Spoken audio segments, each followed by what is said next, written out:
சாந்தி sister. குஷியா இருக்கீங்களா? ஓம் சாந்தி brother. குஷியா இருக்கிறோம். Okay sister. இப்போ வந்து 14 ஜூன் முரளியோடைய செகண்ட் பார்ட் பார்க்குறோம், அவ்யக்த முரளி. ஸோ இது வரைக்கும் பாபா சொன்னதெல்லாம் பாபாவுடைய இதே சிம்மாசனத்தில் இருக்கணும், ஊஞ்சல் இருக்கணும், தரையிலே கால் படக்கூடாது, உங்களுடைய புத்தின்ற கால். அப்படி எவ்வளோ நாள் இருக்கிறீங்களோ அவ்வளோ அதுக்கேற்ற மாதிரி தான் அங்கே நீங்கள் ராஜ சிம்மாசனத்தில் இருப்பீங்க. நீங்களே கணக்கு போட்டுக்கோங்கன்ட்டார். நம்ம கையிலே கொஸ்டின் பேப்பர் ஆன்சர் பேப்பரை கொடுத்து கரெக்ஷன் பண்ண சொல்லிட்டார். ஸோ கடைசியிலையும் இப்படி தான் பண்ண போறாருன்னு நினைக்கிறேன். ஸோ செம பவர்ஃபுல்லான முரளி. இப்போ அடுத்த இது படிங்க சிஸ்டர்.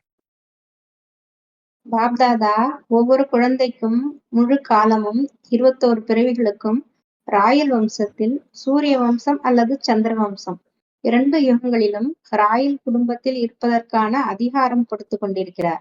ஆனால் அதிகாரம் பெறுவது ஒவ்வொரு குழந்தையிடம் இருக்கிறது.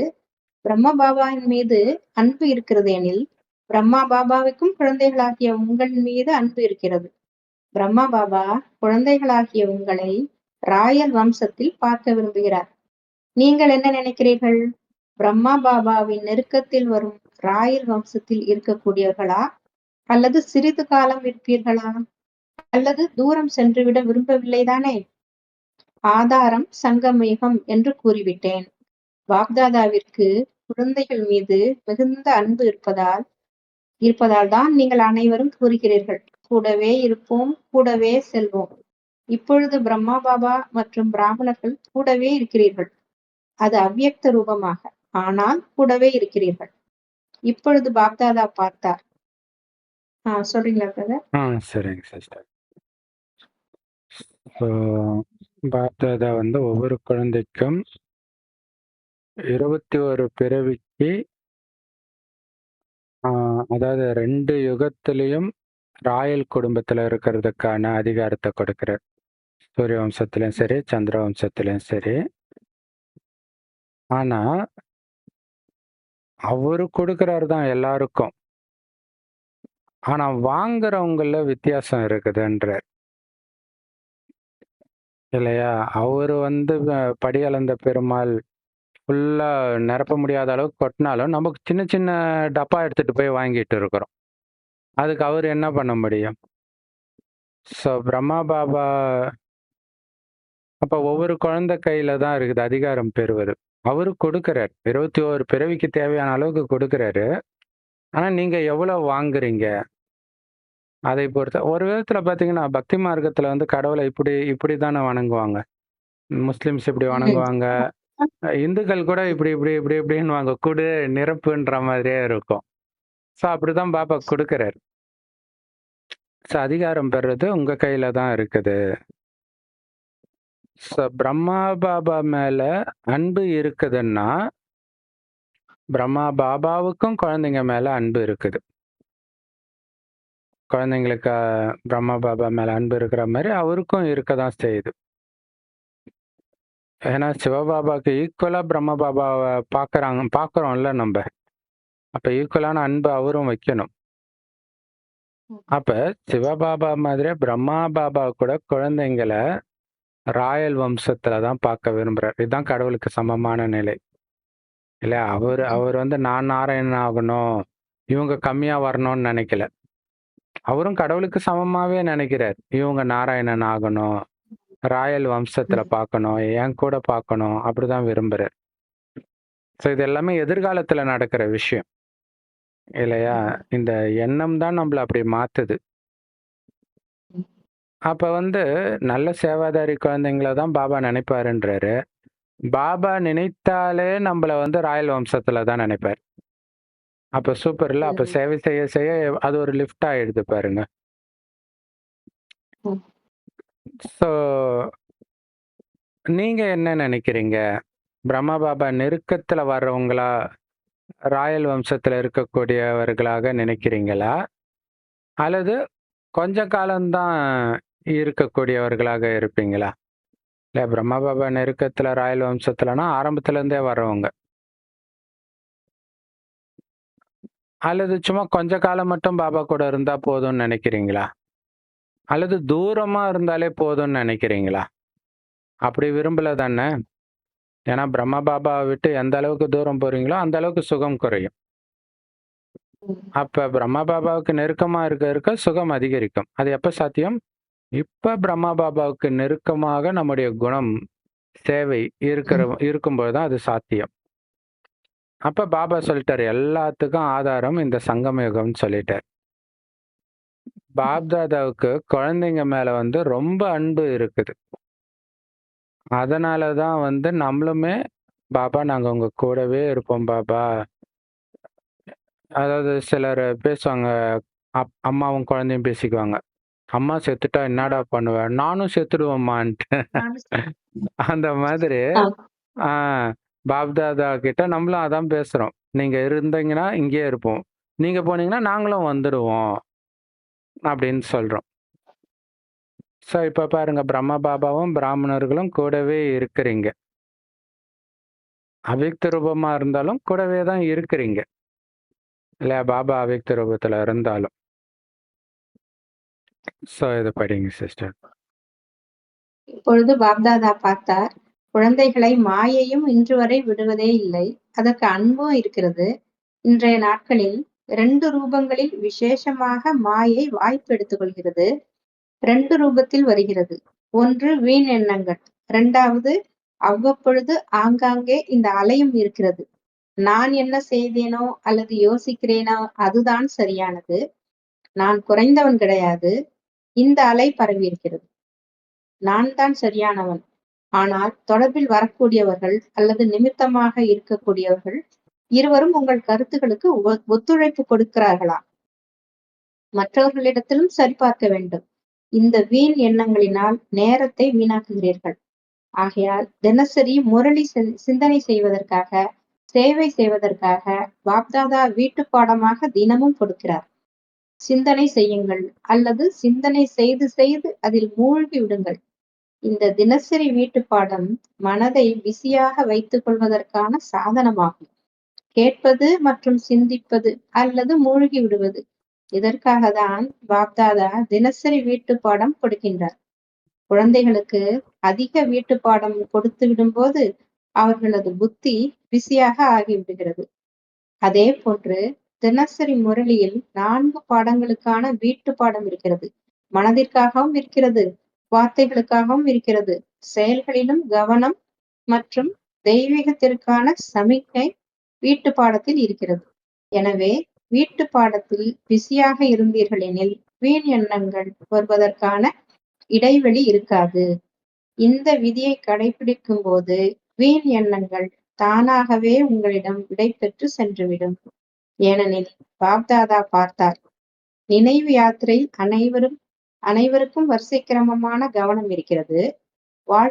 வார்த்தைகளின் சேவையிலும் கவனம் இருக்கிறது. ஆனால் இப்பொழுது தனது சம்ஸ்காரம் அல்லது பிற சம்ஸ்காரங்களை மாற்ற வேண்டும்.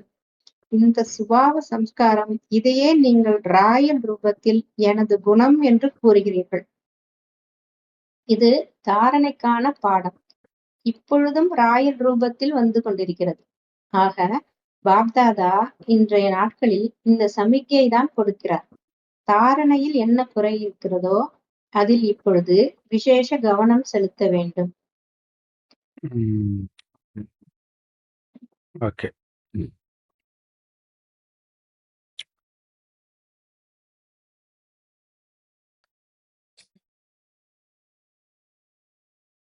ஸோ பாப்தாதா பார்க்குறாராம், குழந்தைங்களை வந்து மாயையும் இன்னைய வரைக்கும் விட மாட்டேங்குதான். ஏன்னா குழந்தைங்க மேல பாபா மாயாவுக்கும் அதிக அன்பு இருக்குது.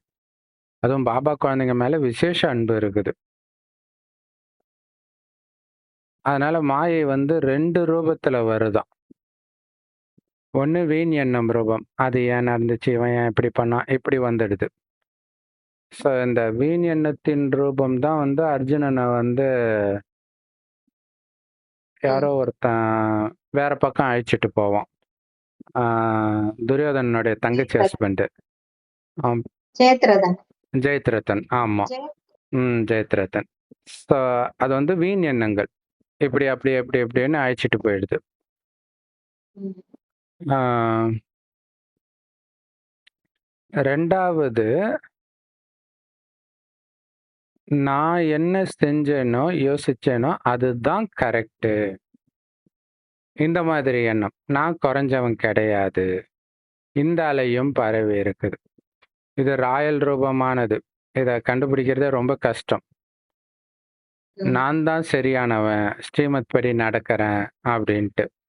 அதுக்கு பாபா சொல்றாரு, ஆனா தொடர்புல வரக்கூடியவர்கள் அல்லது நிமித்தமா இருக்கக்கூடியவர்கள் 2 பேரும் உங்க கருத்துக்கு ஒத்துழைப்பு கொடுக்கறாங்களா? மத்தவங்க கிட்டயும் சரி பார்க்கணுன்ற. இதான் பெரிய விஷயம். இதுல ம். நெறைய குளறுபடி வேற நடந்துரும். இல்லையா? ஆனா, அதையும் பார்க்கணுன்றார். நான் தான் சரின்னு நம்மளே சொல்லிக்கிட்டா பத்தாது. மத்தவங்களுக்கும் அது சரியாக தோணணும். ஆ ஸோ ஒண்ணு வீண் எண்ணம். அதுல நேரம் வீணாகுது. 2வது ஸோ இதுல இன்னொரு விஷயமும் இருக்குது. நிமித்தமா இருக்கக்கூடியவர்கள், தொடர்புல வரக்கூடியவர்கள். அந்த 2 பேரும் ஞானத்துல எப்படி இருக்கிறாங்கன்றத பொறுத்தும் இருக்குது. அவங்களே ஞானத்துல ம். அரைகுறையா இருந்தாங்கன்னா, அவங்க சொல்றத கேட்டோம்னா போயிடுவோம். அதுதான் பாபா சொல்றாரு, சங்க தோஷம் கெடுத்துடும்ன்ட்டு. ஸோ அப்ப ரொம்ப இந்த கயித்துல நடக்கிற மாரி தான் இங்க. கரணம் தப்புனா ம். மரணம்ன்னுவாங்க இல்லையா? பாபா இத சொல்லிட்டாரு. அப்ப அவங்க சொன்னாங்க. அப்ப அதுதான் ரைட்டு. அப்படி போயிடும். அப்படி கிடையாது ம். அது. நிமித்தமா இருக்கக்கூடியவர்கள்ன்றவங்க பக்காவா இருக்கிறாங்களா? பக்காவா ம். இருக்கிறவங்க கிட்ட நம்ம வந்து கிளாரிஃபை பண்ணிக்கலாம். அவங்களே அரைகுறையா இருந்தாங்கன்னா, அந்த நேரம் அவங்களே பாபா குழந்தை கிடையாது. இல்லையா? அத பார்க்கணும். இல்ல இவங்கலாம் கத்துனா தான் அடங்குவாங்க அப்படின்னு நிமித்தமா இருக்கிறவங்களே கோபப்படுறாங்க. ஓகே. அப்ப நம்மளும் அதே பண்ணலான்னா முடிஞ்சு போச்சு. அந்த நேரம் அவங்க பாபா குழந்தை கிடையாதுன்றாரு. மகாரதியே கிடையாதுன்றாரு அந்த நேரம். ஆனா, மத்தவங்க கிட்டயும் சரி பார்க்கணும். அது தெரியும். நம்ம பண்றது ரைட்டா அவங்க ஃபீல் பண்றாங்களான்னு அவங்க கண்ணுலயே தெரியும். அல்லது நம்ம கேட்க ம். கூட செய்யலாம். ஆ அப்ப இந்த வீண் எண்ணங்கள்னால நேரம் வீணாகுது. இப்ப வீண் எண்ணங்கள் வராம இருக்குன்னா என்ன பண்றது? ஏன்னா மனசோடைய வேலையே எண்ணங்கள உருவாக்குறது தானே. அப்ப பாபா சொல்றாரு, ஞானம் சம்பந்தப்பட்ட எண்ணத்தை உருவாக்குங்க. அதுக்கு தானே முரளி தினமும் கொடுக்கிறேன். இதுதான் விஷயமே. ம். அந்த முரளி கொஞ்சம் ம். படிச்சுட்டு, அந்த கொஞ்சம் பாயிண்ட்ட எடுத்து, அதையே சிந்தனை பண்ண வீண் எண்ணம் ஓடி போயிடும். ஸோ இது மெயினா வந்து மத்தவங்க கிட்ட பாபா சரி பார்க்க சொல்றது எதுக்காக அப்டின்னா, இப்ப நம்ம புதுசா பாபா குழந்தை ஆகி இருக்கிறோன்னும்போது, பல வருஷத்து பாபா குழந்தை பக்காவா இருக்கிறாங்கன்னா, அவங்களுக்கு பாபா என்னென்ன சொன்னாருன்னு தெரியும். அப்ப ம். அவங்க சொல்லுவாங்க, "இல்லப்பா முரளியில பாபா இதையும் சொல்லியிருக்கிறாரு." அப்படின்னும்பொழுது நமக்கு ஓகே அப்படின்னு தோணும். அதுக்காக தான். அப்ப ம். தினமும் முரளிய சிந்தனை பண்ணணும். சேவை செய்யறதுக்காக பாப்தாதா வீட்டு பாடமாக தினமும் கொடுக்கிறார். ஆனா இதுல ஒரு விஷயம் வந்து உல்டாவா நடக்கும். அதையும் சொல்லிடணும் மெயினா. என்ன நடக்கும் அப்படின்னா, தப்பா இருக்கிறாங்க இல்லையா? தப்பா நடந்துக்கிறவங்க டாமினேட் பண்ணுவாங்க. அதான் விஷயமே. இதெல்லாம் ஸ்ரீமத் கிடையாது. யாரு உங்களுக்கு இப்படி சொன்னது? இதெல்லாம் ஸ்ரீமத் கிடையாது. அப்படின்னு அவங்க டாமினேட் பண்ணிடுவாங்க. ஆ. சும்மாவே நம்ம கேட்காமலே. ஸோ ம். அதுல போய் விழுந்துறக்கூடாது. அது இது வந்து எவ்வளோ கஷ்டம்ன்றது தான், அங்க திரௌபதி சபையினர் முன்னாடி துகிலுரியும்போது சில கேள்விகள் கேட்பாங்க. எல்லார்கிட்டயும். எல்லாம் மண்டைய பிச்சுக்குவாங்க. பீஷ்ம பிதாமகர் ம். ஆகட்டும், விதுரன் ஆகட்டும், அவரு தான் ஞானத்திலே சிறந்தர்ன்னுவாங்க. அவர் சொல்றாரு, "இந்த ம். கேள்விக்கு மட்டும் எனக்கு பதில் தெரியலன்ட்டு."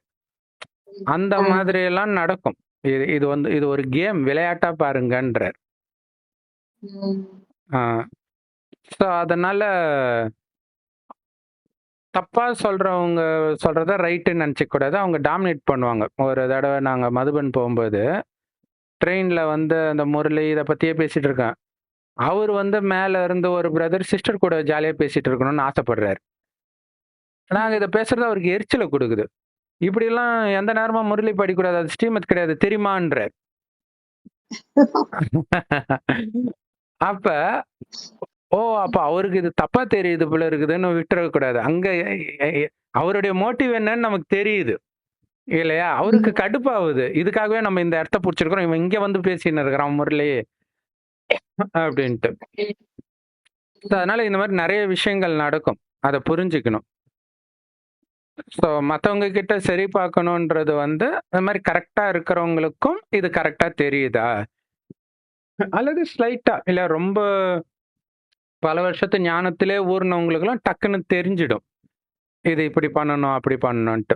அது செக் பண்ணிக்கணும் அப்படின்றாங்க. செக் பண்ணிக்கணும், சேஞ்ச் பண்ணிக்கணும். குறிப்பா ஒரு முரண்பாடு வரும்பொழுது, நான் பண்றது தான் ரைட்டுன்னு ஒரு எண்ணம் வரும்பொழுது, அந்த எண்ணம் தப்புன்ற அது அதை எதிர்த்து ஒருத்தர் சண்டையும் போடுறாங்கன்னும் பொழுது, அப்ப நம்ம மத்தவங்க கிட்ட கேட்கணும். இது தப்புன்னு நீங்க ஃபீல் பண்றீங்களா? எதனால இது தப்பு? நான் எப்படி மாத்திக்கணும்? அந்த நேரம். ஏன்னா அந்த நேரம் தெரியுது ஏதோ ஒண்ணு முரண்பட்டு நிக்குதுன்னு. அப்ப மாத்திக்கணும். ஸோ மெயினா மைண்ட பிஸியா வச்சுக்கணும். நேத்து ஃபுல்லாவே இத தான் சொல்லிட்டு இருந்தார். மைண்ட வந்து ம். ஸ்தூல சேவையிலும், சூக்ஷ்ம சேவையிலும் பிஸியா வச்சுக்கணும். அத மெயினா முரளிய சிந்தனை பண்றது. இந்த சக்கரத்த சுத்துறதுன்றது மெயினா இதுதான். இந்த ஞான சக்கரத்த சுத்திக்கிட்டே இருக்குது. இதோட நினைவாக பக்தியில எத்தன இது தீபாவளி அன்னைக்கு சங்கு சக்கரம் சுத்துறது, ஆ கையிலே கூட ஒண்ணு சுத்துவாங்க. அப்புறம் நம்ம திருவண்ணாமலை தீபத்தப்ப ஒண்ணு சுத்துவாங்க. கார்த்தின்னு சுத்துவாங்க. எல்லாமே இந்த ம். சக்கரத்த ஞானத்த சுத்துறது தான். அதான் சொல்றாரு, தினமும் முரளி எதுக்கு குடுக்குறாரு பாபா? சிந்தனை செய்றதுக்காக. பாபா வந்து என்ன சொன்னது இப்ப சொன்னதே சொல்லியிருக்காரு சார். சொன்னதே சொல்லிட்டு இருக்கிறாரு. அத சிந்தனை பண்ணியிருக்கிறோமா? ஆ ம். அவரே இத்தன தடவ சொல்றாருன்னா, அதுல ஏதோ ஒண்ணு இருக்கும்ல. அந்த முரளியில நெறைய விஷயங்கள் இருக்கும். சேவை எப்படி செய்யறதுன்ற வீட்டு பாடமும் கொடுப்பாரு அதுல. அ ம். எல்லா முரளியிலுமே ஞானம் பற்றி இருக்கும், யோகம் பற்றி இருக்கும், சேவை பற்றி இருக்கும், தாரணை பற்றி இருக்கும். இப்ப சேவை செய்யறதுக்கும் என்னென்ன பண்ணணும், அதுவும் வீட்டு பாடமா தினமும் கொடுக்கிறார். எனக்கு இத சொல்லுங்க, இப்படி சொல்லுங்க, அப்படியெல்லாம் சொல்லுவார். ஸோ இதை பற்றி சிந்தனை பண்ணி, பண்ணி அதுல மூழ்கிடுங்கன்றார். வெளி உலகத்தையே மறந்துடணும். இல்ல லவ் பண்றவங்களுக்கு வந்து அந்த 2 பேரு தான் உலகமே. சுத்தி நடக்கிறதெல்லாம் அவங்களுக்கு என்ன நடக்குதுன்னே தெரியாது. அந்த மாதிரி பாபாவுடைய விஷயங்கள சிந்தித்து, சிந்தித்து அதிலே மூழ்கிடணும். இந்த தினசரி வீட்டு பாடம் உங்க மனச பிஸியா வச்சுக்கிறதுக்கான சாதனம். எப்படி மனச பிஸியா வச்சுக்கிறதுன்னா இதுதான். முரளி தான். வேற ஒண்ணுமே கிடையாது. முரளி டக்குன்னு ஞாபகம் வரலன்னா, அதுக்கு முன்னாடி நாள் என்ன பிராக்டிஸ் பண்ணீங்களோ, அத அப்படியே எடுத்துக்க வேண்டியது தான். ஆனா, மைண்ட் ஃப்ரீயா மட்டும் விட்டுறக்கூடாது. காலைல எழுந்திரிச்ச உடனே ஒரு வேலை செய்ய போறீங்கன்னா, சமைக்கவே போறோம்னா, அதுக்கு முன்னாடி என்னடா மைண்ட் காலியா இருக்குது. டக்குன்னு எடுத்து பார்க்கணும்.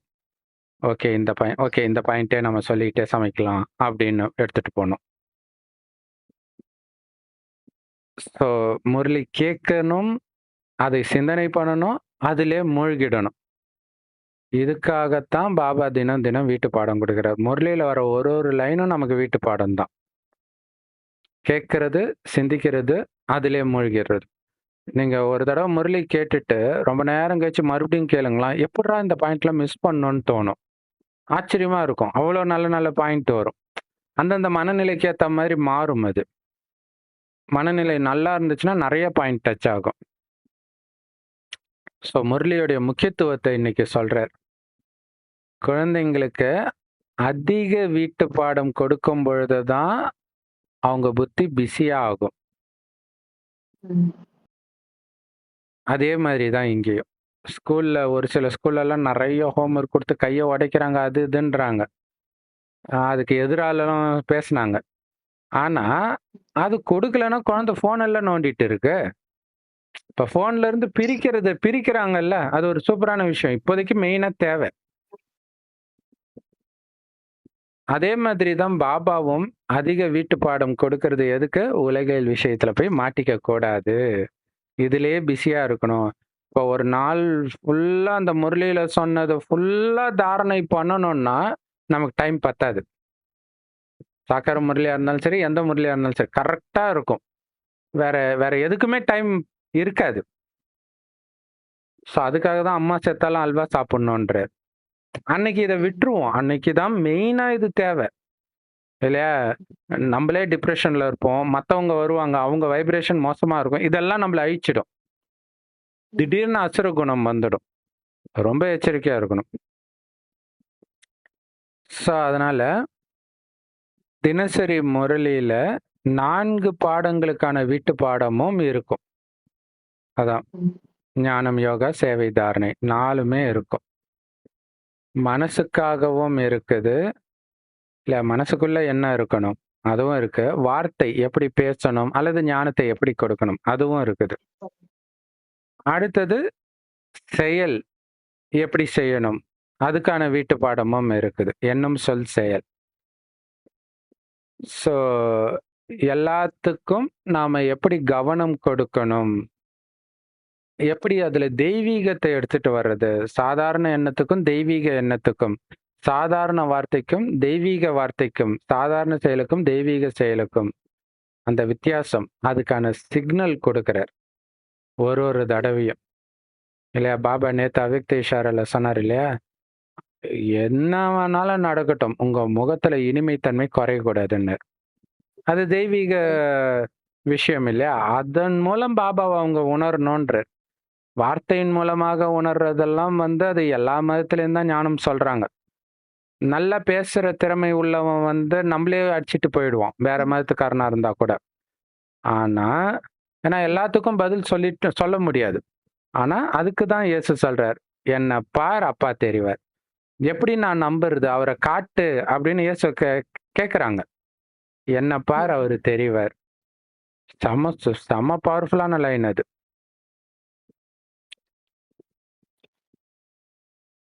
ஸோ எல்லாத்துக்கும் இந்த வீட்டு பாடத்துல, அதாவது முரளியில சிக்னல் கண்டிப்பா கொடுக்கிறார்.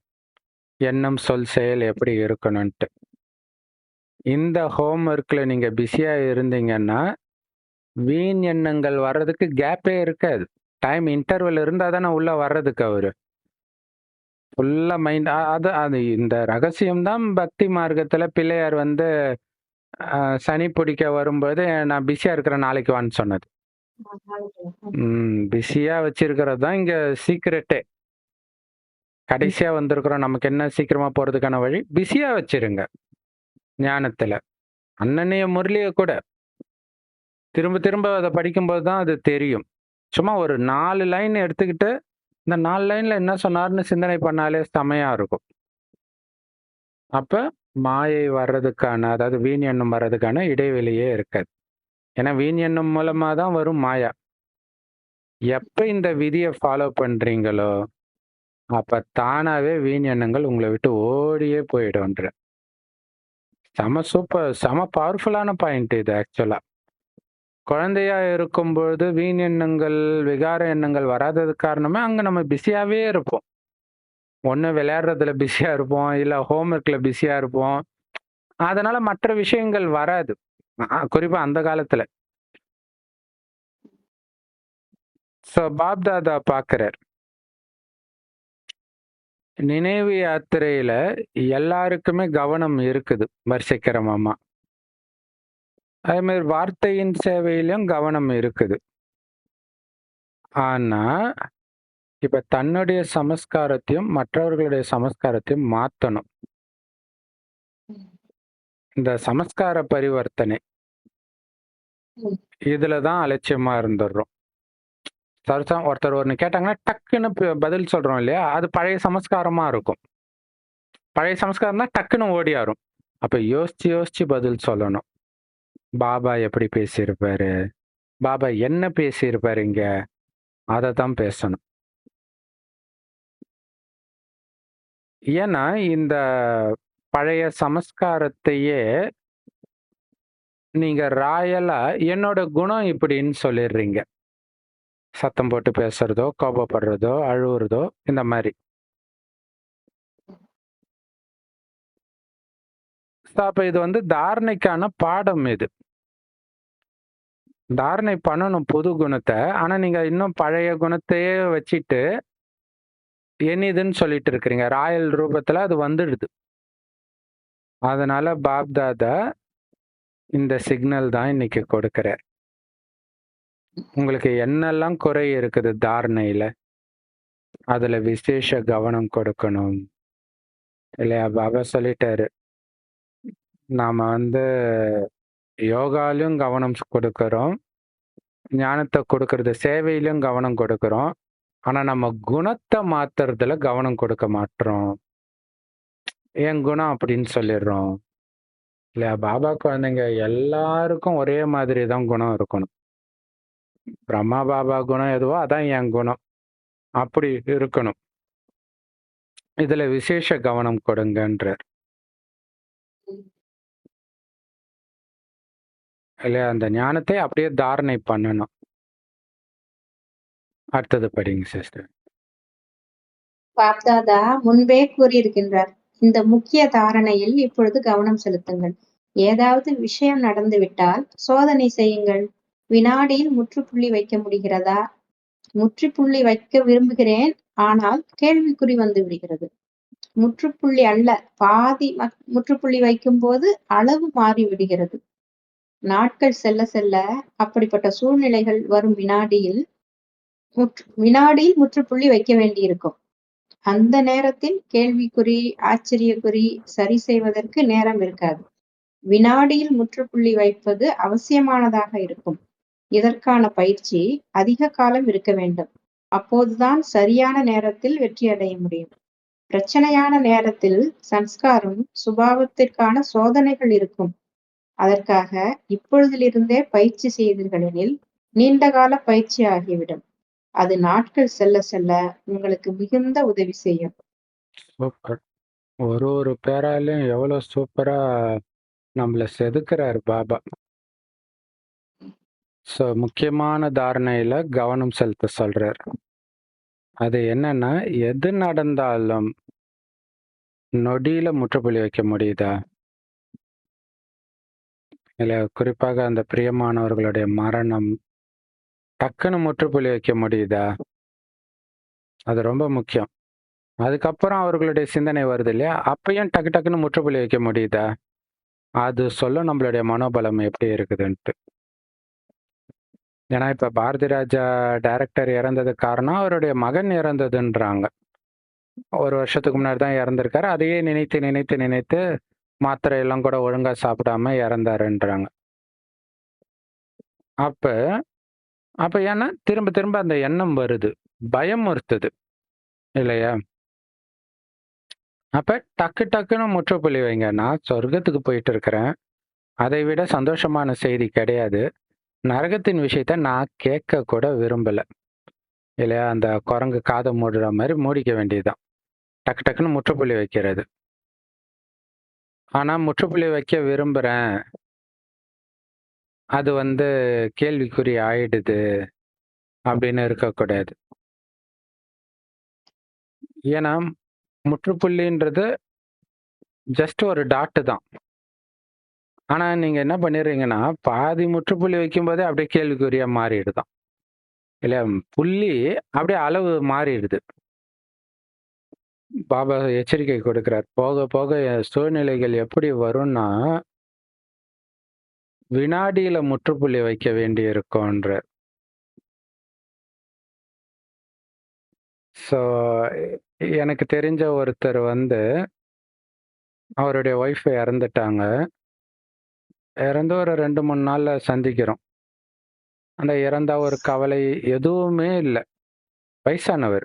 ஆக்சுவலா வயசானவங்களுக்கு அது கவலை இருக்கும். ஏன்னா அவங்களே நம்பி இருந்தாங்க இல்லையா? அவர் பாட்டுக்கு எப்பயும் போல தான் இருக்கிறார். எனக்கு ஆச்சரியமா இருக்குது.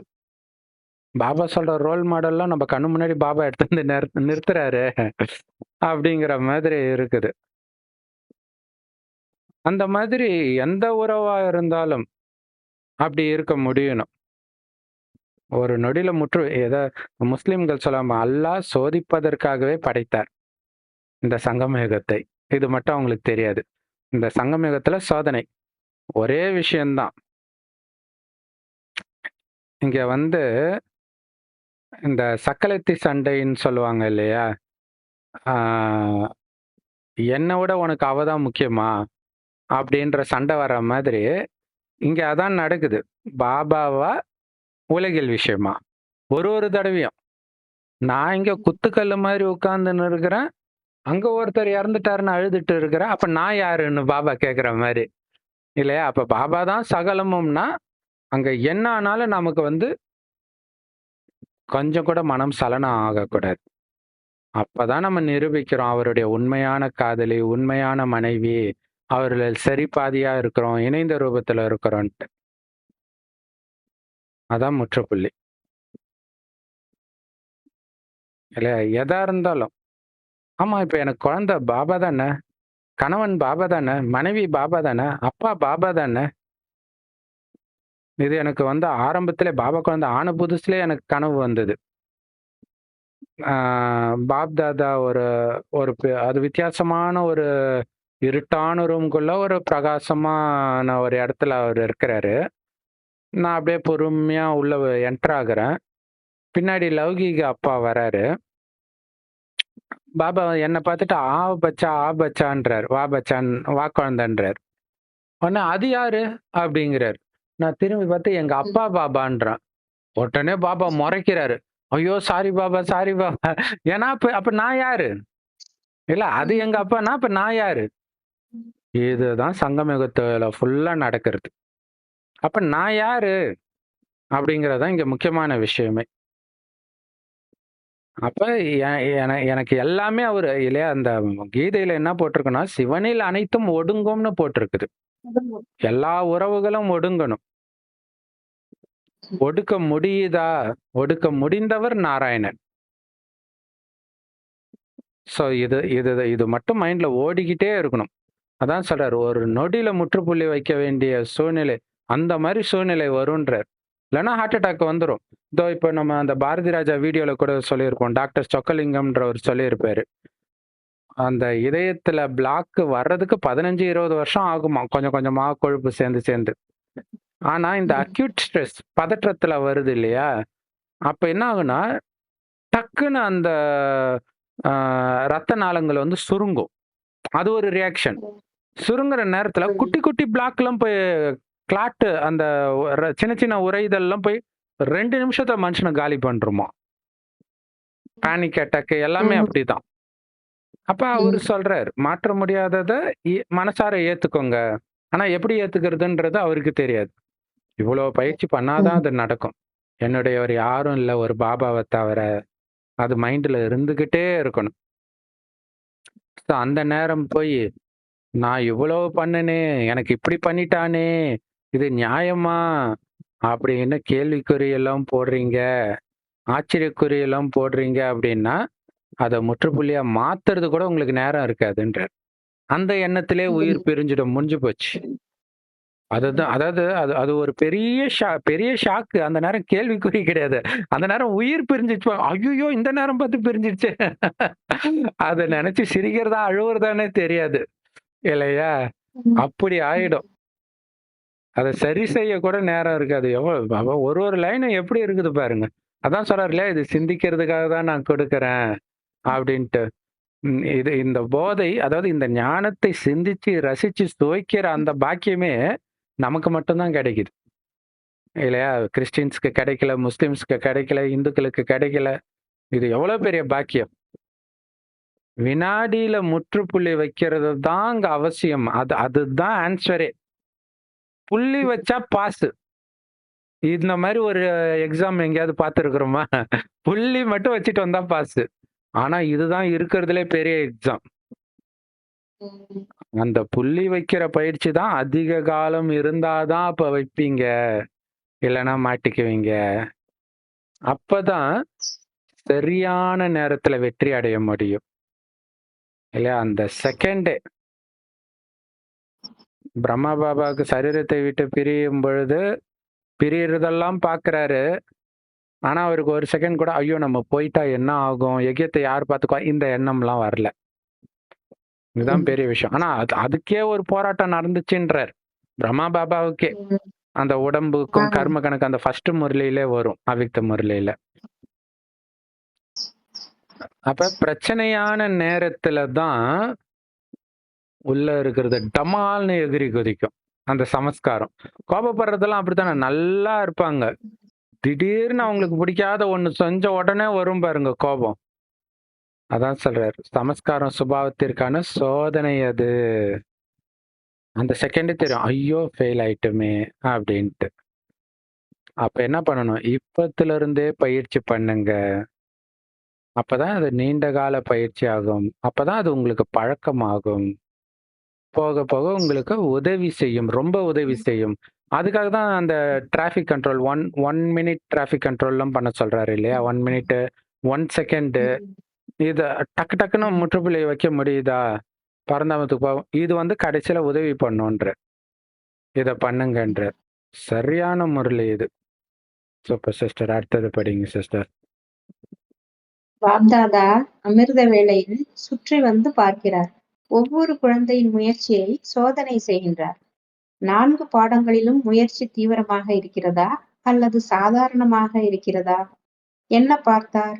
நேரத்தின் வேகத்தின்படி இப்பொழுது முயற்சியில் சதா தீவிர முயற்சி அவசியமாக இருக்கிறது. பாப்தாதா சமிக்கை கொடுத்து கொண்டிருக்கிறார். நேரம் தீவிர வேகத்தில் முடிவை நெருக்கத்தில் கொண்டு வந்து கொண்டிருக்கிறது. அந்த கணக்கில் இப்பொழுது விசேஷமாக சுபாவம் மற்றும் சம்ஸ்காரங்களை மாற்றுவதில் தீவிர வேகம் தேவை. பாப்தாதா அமிர்த வேலையிலே பார்க்கறாராம். குழந்தைங்களுடைய முயற்சி எப்படி இருக்குது 4 பாடத்திலும். மெயினா தீவிரமா இருக்குதான்னு பார்க்கிறேன். சாதாரணமா, தீவிரமா இப்ப படிக்கிறதுலயே வந்து எக்ஸாமுக்கு முன்னாடி படிக்கிறத கூட, அப்படி கேஷுவலா படிக்கிற குழந்தைங்க தான் நெறைய பேர் இருப்பாங்க. தீவிரமா படிக்கிறவங்களும் இருப்பாங்க. இல்லையா? அத செக் பண்றார். முயற்சி எப்படி இருக்குது? சின்சியரா பண்றாங்களா? ஏன்னா, நேரம் கிட்ட நெருங்கிடுச்சு.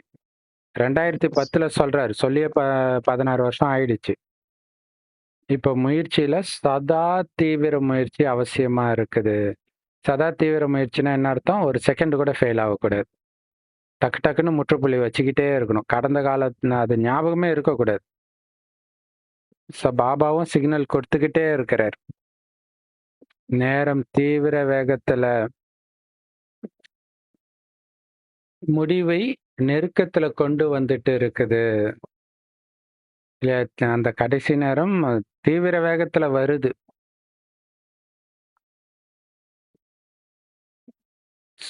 அந்த கணக்குப்படி பார்த்தா சுபாவ சமஸ்காரங்களை மாத்துறதுல தீவிர வேகம் தேவை.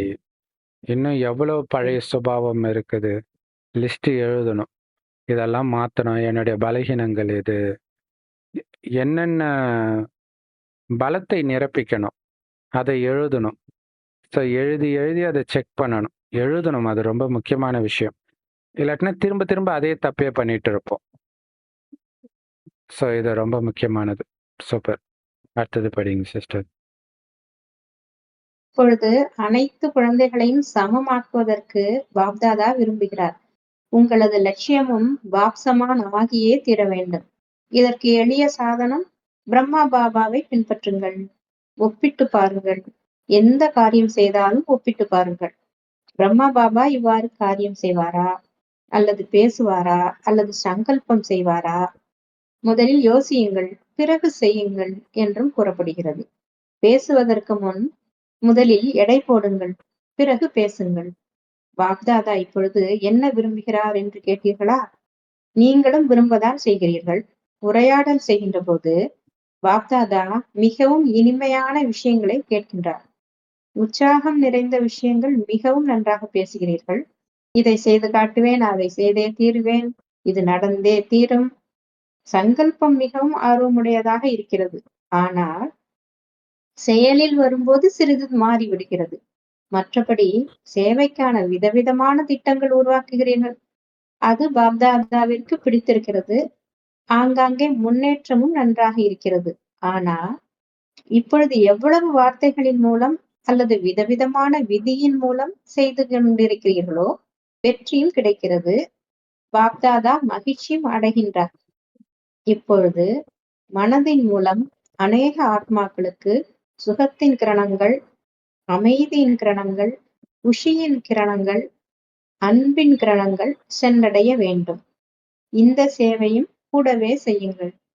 தனது சம்ஸ்காரங்களையே மாற்றக்கூடிய அல்லது பிறரது சம்ஸ்காரங்களுக்கு உதவி செய்வதிலேயே சிலரது நேரம் அதிகம் செல்கிறது.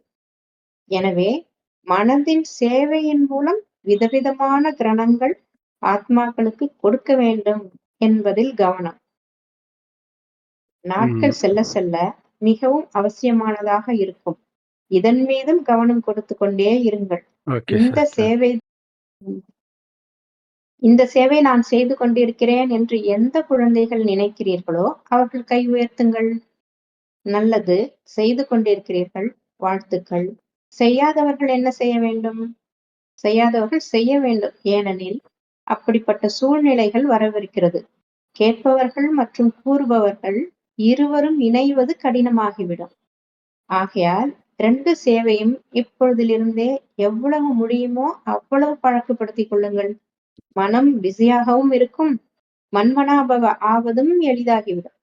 மனம் பிஸி ஆவதினால் சம்ஸ்காரம், சுபாவம் மாற்றுவதில் எளிதாக உதவி கிடைக்கும்.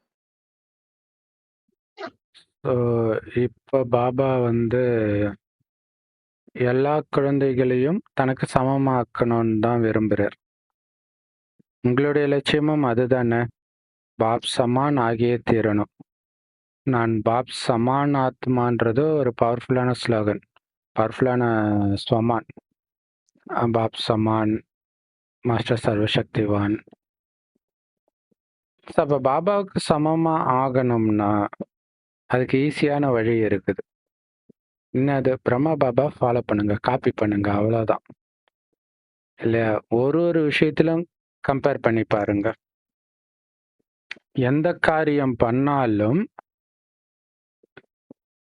பிரம்மா பாபா எப்படி பண்ணியிருப்பார்? இப்படிதான் பண்ணியிருப்பாரா? இப்படிதான் பேசுவாரா? இப்படிதான் யோசிப்பாரா? அப்படின்னு முதல்ல யோசிச்சுட்டு பிறகு செய்யுங்கன்னு சொல்றார். அதான் ஞானி. யோசித்த பிறகு செய்யறவன் தான் ஞானி. செஞ்ச பிறகு ஐயோ அவசரப்பட்டுட்டேனேன்னு நினைக்கிறது அஞ்ஞானி. ஸோ அதனால செக் பண்ணுங்க. செக் பண்ணி அவரை மாதிரியே இருக்கணும். அதாவது உங்களை பார்த்தா இன்னும் அவரை மாதிரி இவரும் இருக்கிறாரு அப்படின்ற மாதிரி இருக்கணும்ன்றார். அப்பதானே நம்ம அவரோட குழந்தை, என் குழந்தை என்ன மாதிரி தானே இருப்பான்னு சொல்றாங்க இல்லையா? அந்த மாதிரி நம்ம அப்ப பிரம்மா பாபாவுடைய குழந்தைன்னு அப்ப எப்படி நிரூபிக்க முடியும்? அவரை மாதிரி குணாதிசயம் இருந்தா தானே அவர் வளர்த்தாருன்னு சொல்ல முடியும். ஸோ யோசிக்கிறது, பேசுறது, எல்லாத்துலேயும் ஒரு காரியம் செய்யறது, எல்லாத்துலேயும் அவரை மாதிரியே இருக்கணும். ஸோ பேசுறதுக்கு முன்னாடி எடை போட்டு பாருங்க, இது பாபா பேசுற மாதிரி இருக்குதா? இருந்தா பேசுங்க, இல்லாட்டினா நிறுத்திடுங்க அங்கேயே. ஸோ இதுதான் பாபாவுடைய விருப்பம். உங்களுடைய விருப்பமும் இதுதானே? ஸோ பாபா கிட்ட குழந்தைங்க ரொம்ப இனிமையா சில விஷயங்களை பேசுறாங்களாம். ஸோ உற்சாகம் நிறைந்த விஷயங்களை ரொம்ப நல்லா பேசுறீங்க பாபா, நான் இதை பண்ணி காட்டுவேன் பாபா, இதை செஞ்சே தீருவேன் பாபா, இது நடந்தே தீரும் பாபா அப்படின்லாம் நல்ல ஊக்க உற்சாகத்தோட பேசுறீங்க, ஆர்வமா சங்கல்பம் வைக்கிறீங்க. ஆனா செயல்படுத்தும் பொழுது அந்த ஆர்வம் காணாம போயிடுது. மற்றபடி நல்லா பிளான் பண்றீங்க, சேவைக்கும் விதவிதமான திட்டத்தை உருவாக்குறீங்க, அது பாபாவுக்கு பிடிச்சிருக்குது, அங்கங்க முன்னேற்றமும் அதுல இருக்குது. ஆனா வார்த்தை மூலமாக அல்லது வேற விதி மூலமாக என்னென்ன சேவையெல்லாம் விதவிதமா செஞ்சிட்டு இருக்கிறீங்களோ அதுக்கான வெற்றியும் கிடைக்குது. அதுக்காக பாப்தாதாவுக்கும் சந்தோஷம். இப்ப பாபா சொல்றாரு, அது எல்லாம் வார்த்தை மூலமாக செஞ்ச சேவை, வார்த்தை மூலமாக அல்லது மற்ற விஷயங்கள் டெக்னாலஜி மூலமாக. ஆனா பாபா வித்தியாசத்தை எடுத்துட்டு வாங்கன்னு சொல்றது அது கிடையாது. மனதின் மூலமாக, நடத்தையின் மூலமாக நடக்கணும், முகத்தின் மூலமாக பாபா வெளிப்படுத்தணும். ஸோ அப்படி மனதின் மூலமாக அநேக ஆத்மாக்களுக்கு சுகத்தின் கிரணங்கள, அமைதியின் கிரணங்கள, குஷியின் கிரணங்கள, அன்பின் கிரணங்கள கொடுத்துக்கிட்டே இருங்கன்றார். ஸோ மெயினா நெறைய பாபா குழந்தைங்க வந்து கோயிலுக்கு பக்கத்திலேயே இருக்கலாம். அப்ப சில கோயில்கள்லாம் டெய்லியும் காலைல பாட்டு போடுவாங்க, சாயங்காலம் பாட்டு போடுவாங்க. அந்த டைம் என்னடா டிஸ்டர்பன்ஸா இருக்குதுன்னு நெனைக்காம, அவங்க சொல்றாங்க சக்தி குடுங்கன்ட்டு. இல்லையா? அந்த நேரம் சக்தி குடுக்குற நேரம்னு உட்காந்துடணும். அதே மாரி நேத்து பிரதோஷம்னு நெனைக்கிறேன். ஸோ அப்ப சக்தி கொடுக்கணும். அது பக்தர்களுக்கான ஸ்பெஷல் டைம் அது. இல்லையா? இது இல்லாம நம்ம ரெகுலராவே சக்தி கொடுக்கணும். அவங்களுக்கு ஃபீல் ஆகணும். அமைதியற்ற ஆத்மாவுக்கு அமைதி ஃபீல் ஆகணும். சுகமே பார்க்காத ஆத்மாவுக்கு சுகம் ஃபீல் ஆகணும். குஷி ஃபீல் ஆகணும். எல்லாம் சுயநலத்திலே ஏமாந்த ஆத்மாவுக்கு அன்பு, உண்மையான அன்பு ஃபீல் ஆகணும். அந்த மாதிரி உங்களுடைய கிரணங்கள் சக்திசாலியா சென்றடைய வைக்கணும்னா, வீண் எண்ணங்களே உள்ள வரக்கூடாது. அதுக்கு தான் மைண்ட பிஸியா வச்சுக்கோங்கன்னு பாபா சொல்றார். அதனால வாய்மொழி மூலமாக அல்லது மற்ற டெக்னாலஜி மூலமா செய்யற சேவை கூடவே இதையும் பண்ணுங்க. அப்ப இன்னும் பிஸி ஆயிடுறோம் நம்ம. இல்லையா? உங்களுடைய சமஸ்காரங்களையே மாத்துறீங்க. அதே மாரி உங்களுடைய சமஸ்காரங்கள மாத்துறதுக்கும், மற்றவர்களுடைய சமஸ்காரங்கள மாத்துறதுக்கு உதவி செய்யறதுக்கும் கொஞ்சம் நேரம் பிடிக்குது. அதிகமாகுது நேரம். அதனால மனதின் சேவையின் மூலம் விதவிதமான கிரணங்கள் ஆத்மாக்களுக்கு கொடுக்கணுங்கிறதுல கவனம் கொடுங்க. அது இன்னும் போக போக இது வந்து ரொம்ப அவசியமா இருக்கும்ன்றார். இந்த வைப்ரேஷன உருவாக்குறது. அது வந்து அவங்களுக்கு திடீர்னு தானாவே தோணும். எனக்கு தானா தோணிச்சுன்னுவாங்க. அது நம்ம குடுக்குற அந்த வைப்ரேஷன் வந்து அவங்களுக்கு அது மாத்தும். இல்லையா? நம்ம வந்து சத்தியுகத்துல ஒரு மாதிரி யோசிப்போம். திரேதாயுகத்துல ஒரு மாரி யோசிப்போம். அப்ப அந்த மாதிரி சக்தியை கொடுக்கும்போது அவங்களுக்கு அது தோணும். அதான் விஷயம். சக்தி குறையும்போது வேற மாதிரி தோணுது. அத பத்தி கடவுள பத்தி கவலையே இல்லாம இருக்கிறாங்க. அப்ப மனதின் சேவையின் மூலமாக விதவிதமான கிரணங்கள ஆத்மாக்களுக்கு கொடுக்கணும். அப்படிங்கிறதுல கவனம் கொடுக்கணும். அதாவது சூரியன் இல்ல மாஸ்டர் ஞானசூரியன்னுவாரு. சூரியன் வந்து கிரணங்கள கொடுக்காத நேரமே இருக்காது. அதோடைய வேலையே அதுதான். அந்த மாரி சக்திகள் நம்மகிட்ட இருந்து போய்க்கிட்டே இருக்கணும். ஸோ இன்னும் போக போக இது ரொம்ப ரொம்ப அவசியமாக இருக்கும். ஏன்னா அந்த அளவுக்கு சுகத்துக்கும், அமைதிக்கும், அன்புக்கும் துடிப்பாங்க. திரும்புற பக்கமெல்லாம் ஏமாத்துற கூட்டம், சுயநல கூட்டம் இதுல சிக்கிக்குவாங்க. அப்ப அந்த கிரணங்கள் வந்து அவங்களுக்கு அமைதிப்படுத்தும். அதனால இதன் மீது கவனம் கொடுத்துக்கிட்டே இருங்க. மனச சேவை பண்றதுல. இந்த சேவை நான் பண்ணிட்டு தான் இருக்கிறேன் பாபான்னு நினைக்கிற குழந்தைங்க கைய உயர்த்துங்கன்றார். சரி. செய்யறவங்களுக்கு வாழ்த்துக்கள். செய்யாதவங்க செய்யணும். ஏன்னா, இப்ப வரப்போற சூழ்நிலை எப்படி இருக்கும் அப்படின்னா, கேட்கிறவங்களும், சொல்றவங்களும் இணையறதே கஷ்டமாயிடும். அப்புறம் எப்படி நீங்க சொல்லுவீங்க அவங்க கிட்ட? கரெக்ட்டு தானே? இப்ப ஈரான்ல போர் நடக்குது. யார் போய் அங்க ஞானத்த சொல்லுவாங்க? வாய்ப்பே கிடையாதுல்ல. அப்ப இப்ப ஒரே ஆப்ஷன் மனசா சேவை மட்டும் தான் அவங்களுக்கு. உலகம் ஃபுல்லாவே இது இப்படி மாறிடும். இல்லையா? அதனால தான் கோயில்ல கம்முன்னு தானே இருக்குது சாமி. அங்க போன உடனே அமைதி ஃபீல் ஆகுதுன்றாங்களே. அமைதிய குடுக்கறது தான் அவங்க வேலையே. அதனால இந்த 2 சேவையும் இப்பொழுதிலிருந்து எவ்வளவு முடியுமோ அவ்வளவு பழக்கப்படுத்திக்கோங்க. வாய் பேசணும், மனம் சேவை பண்ணிட்டு இருக்கணும். வாய் பேசுறதிலேயே கவனம் கொடுத்துட்டு இருந்துறக்கூடாது. ஏன்னா பேசுறது வந்து நம்ம வழக்கமா ஒரே விஷயம் தான் பேச போறோம். ஆனா மனதின் மூலமாக சேவை செய்யறதுல பிஸியா இருக்கணும். ஏன்னா 24 மணி நேரம் வாய் வழியா சேவை செய்யும்போது மனதுக்கு எப்பதான் சேவை செய்வீங்க? இப்ப 2ம் ஒரே நேரத்துல பண்ணணும்ன்றார். இது தனி, அது தனிக்கெல்லாம் இப்ப டைம் இல்லன்றார். அப்பதான் மனமும் பிஸியாக இருக்கும். ஏன்னா வீண் விஷயத்துல இருந்து முதல்ல நீங்க தப்பிக்கணும்ல? இல்லையா? இதுல பல நன்மை இருக்குது. நம்மளுமே தப்பிச்சிடுறோம். அப்ப மன்மனாபாவ ஆகுறதும் ஈஸியாயிடும். சேவை பண்ணிக்கிட்டே இருப்பீங்க. ஆனா உங்க நினைவு பாபா கிட்டயே இருக்கும். இப்படி மனம் பிஸி ஆகுறதுனால சமஸ்காரம் சுபாவத்தை மாத்துறதும் அதுக்கு ஈஸியா உதவி கிடைக்கும்ன்றார். ஏன்னா இதுல கவனம் வைக்கும் பொழுது அன்பு சொரூபமா நீங்க மாறும்போது தானாவே உங்க குணம் மாறப்போகுது. அன்பின் கரணங்களை கொடுக்குறீங்கன்னா தானாவே உங்க குணம் மாறிடும் இல்லையா? Okay sister. அடுத்தது படிங்க சிஸ்டர். இன்று விசேஷமாக இரட்டை அயல்நாட்டினரின் சந்திப்புக்கான நாளாகும். பாப்தாதாவிற்கு குஷி ஏற்படுகிறது. ஆகா, இரட்டை அயல்நாட்டினர்கள், ஆகா, பாப்தாதாவிற்கு குஷி இருக்கிறது. உலகின் மூலை முடுக்கில் மறைந்திருந்த குழந்தைகள் உலக சேவைக்காக நிமித்தமாயிருக்கின்றனர். மேலும் பாப்தாதா கேள்விப்பட்டார், ஒவ்வொருவரும் அவரவர்களது ஏரியாவில், ஊர்களில் அல்லது நகரங்களில் எஞ்சியிருக்கும் இடங்களுக்கு செல்லும் திட்டம் உருவாக்கி கொண்டிருக்கிறீர்கள். அதற்கு வாழ்த்துக்கள், வாழ்த்துக்கள். இல்லையெனில் சமாப்திக்கான நேரத்தில் சூழ்நிலைகள் மாறும்போது பாரதத்தில் அல்லது அயல்நாட்டில் உங்கள் அனைவரிடத்திலும் கேள்வி கேட்பார்கள். நம்முடைய தந்தை வந்திருக்கின்றார், நீங்கள் எங்களுக்கு கூறவே இல்லை, செய்து கொடுக்கிறீர்கள், இருப்பினும் கேள்வி கேட்பார்கள்.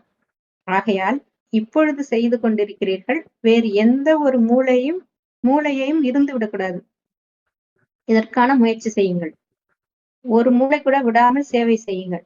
மற்றபடி பாப்தாதா இரட்டை அயல்நாட்டினர் அல்லது பாரத தேசத்தினர் 2 குழந்தைகளும் நாலாபுறங்களிலும் என்ன முயற்சி செய்து கொண்டிருக்கிறீர்களோ அதை பார்த்து மகிழ்ச்சி அடைகின்றார்.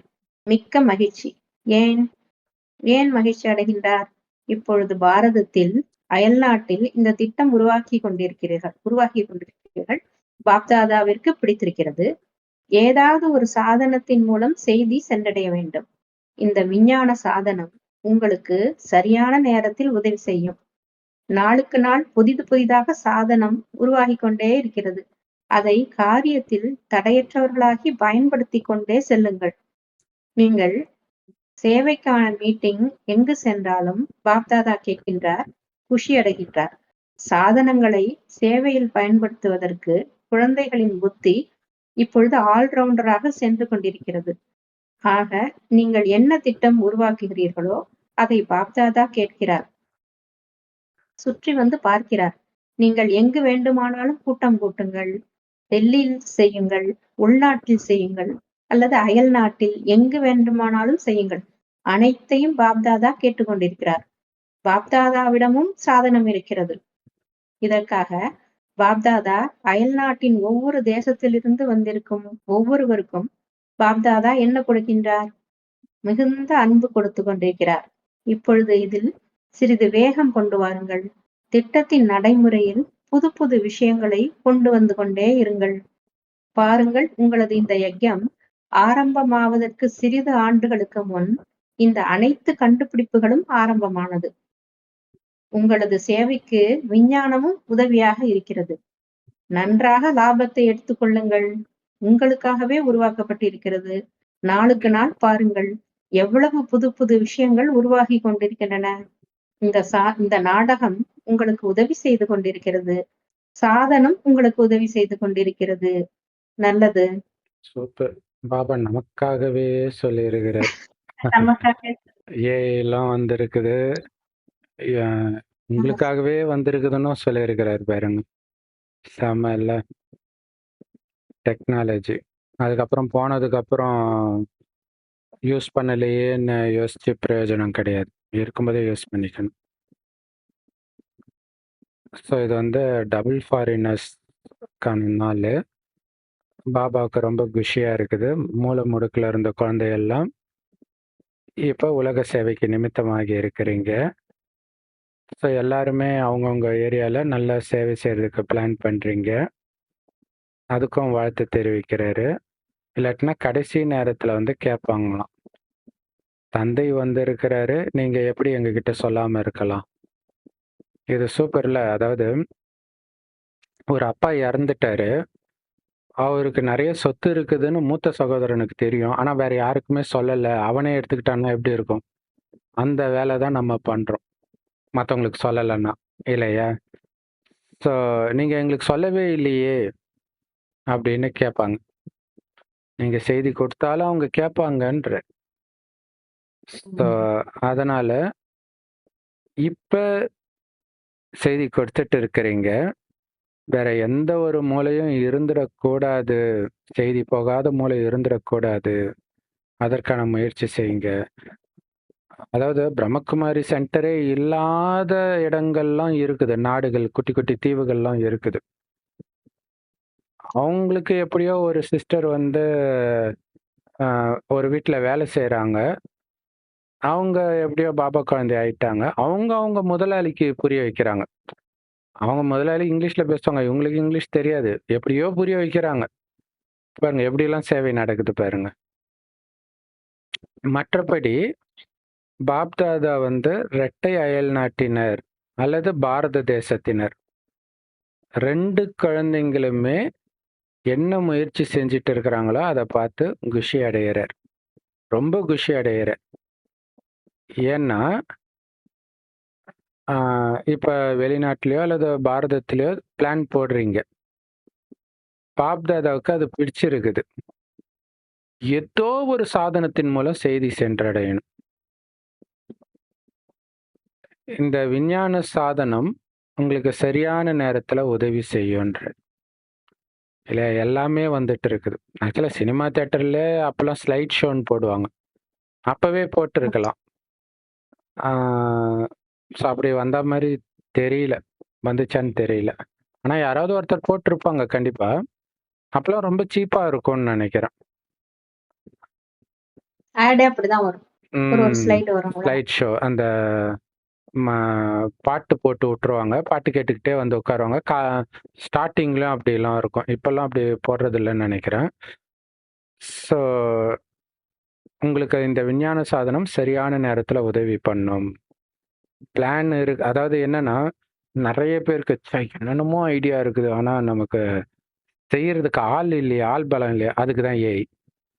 100 பேர் பண்ண வேண்டியத ஒரு ஏஐ பண்ணி விட்டுருது. சும்மா கட கட கட கடன்னு பண்ணிடுது.